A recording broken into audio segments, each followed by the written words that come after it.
جب اسماعیل علیہ السلام سے کہا نا ابراہیم علیہ السلام نے کہ بیٹا تیرے ذبح ہونے کا حکم ہو چکا ہے، کیا کہتے ہو؟ انہوں نے کہا جلدی کرو، یا ابت افعل یا ابت افعل، ابا جلدی کرو۔ تو ابراہیم سمجھے کہ شاید یہ پتہ نہیں چلا اس کا، بیٹا تمہیں خبر ہے میں کیا کہہ رہا ہوں؟ ہاں خبر ہے، بڑا اچھا سودا ہے، آپ کے بدلے میں اللہ مل جائے گا، اللہ آپ سے زیادہ بہتر ہے، دنیا کے بدلے میں جنت ملے گی، جنت دنیا سے بہتر ہے۔ پھر معصوم بچوں کو خیال، ہاں میری ماں کو ضرور تکلیف ہوگی، تو اپنا کرتا اتارا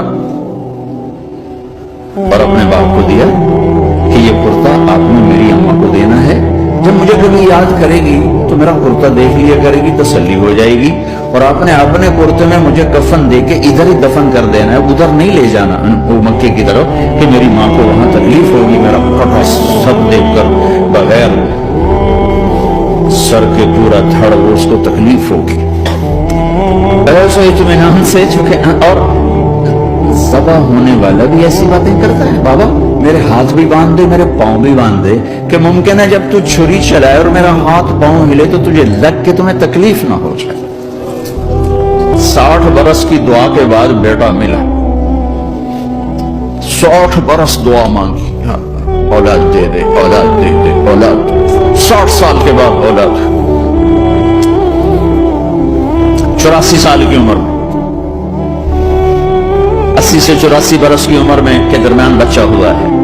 جب وہ 5 سے 10 سال کا ہوا ہے اور ابراہیم 90 کراس کر گئے، 90 کا بیریئر کراس کر گئے، تو اس کو کہا جا رہا بچہ ذبح کر۔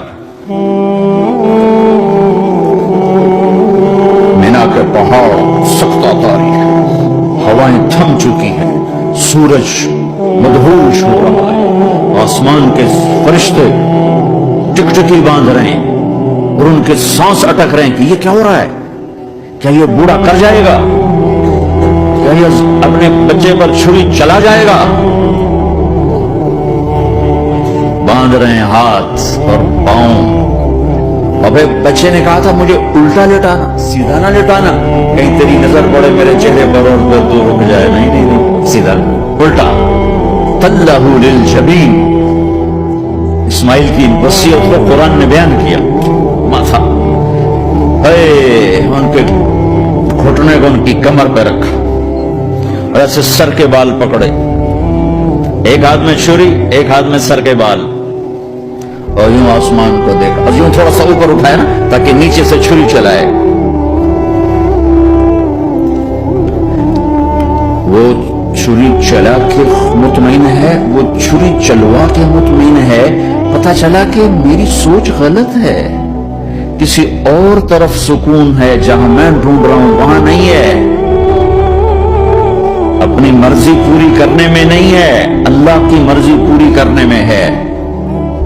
یوں پکڑا، رکنا رکھا، یوں دیکھا، آسمان کو دیکھنا تھا کہ فرشتوں کی چیخیں نکل گئی، کہا اے اللہ، کاش وہ مینا کے پہاڑ ہوتے جہاں یہ قصہ ہوا، اب تو حاجیوں کی وجہ سے انہیں توڑنا پڑا۔ اے اللہ، کیا تو مجھ سے ناراض ہو گیا ہے؟ تو یہ سمجھتا ہے کہ اسماعیل کی محبت میرے دل میں تجھ سے زیادہ ہوگی؟ نہیں نہیں، میرے اندر تو ہی تو ہے، تیرے سوا کوئی نہیں ہے، اور اگر تو میرا تو نے امتحان لینا ہے میں حاضر ہوں۔ ایک اسماعیل کیا لاکھوں قربان ہو سکتے، چھری چلا دی۔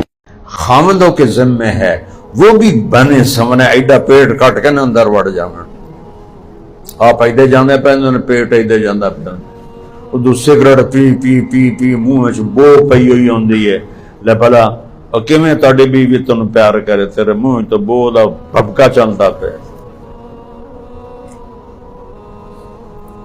تو تیسری بات اخلاق اچھے کرو، اور آخری بات رزق حلال کھاؤ، حرام نہ کھاؤ۔ اے 4 کام، 5 فرائض نمازیں، مہینے کے 30 روزے، زکوٰۃ پیسے والے پر، حج پیسے والے اور صحت مند پر۔ اس کے بعد میں نے صرف 4 کام بتائے ہیں، 6 بڑی کتابوں کا خلاصہ بتایا آپ کو، بخاری، مسلم، ترمذی، ابو داود، نسائی، ابن ماجہ، ابن حبان، موطا امام مالک، موطا امام محمد، مصنف عبد الرزاق، اتنی ساری کتابوں کا ایک حدیث میں دوہرا دیتا ہوں، ہمیشہ سچ بولو، جھوٹ نہ بولو، تیرے بارے میں مشہور ہو جائے کہ اس سے سچا بندہ کوئی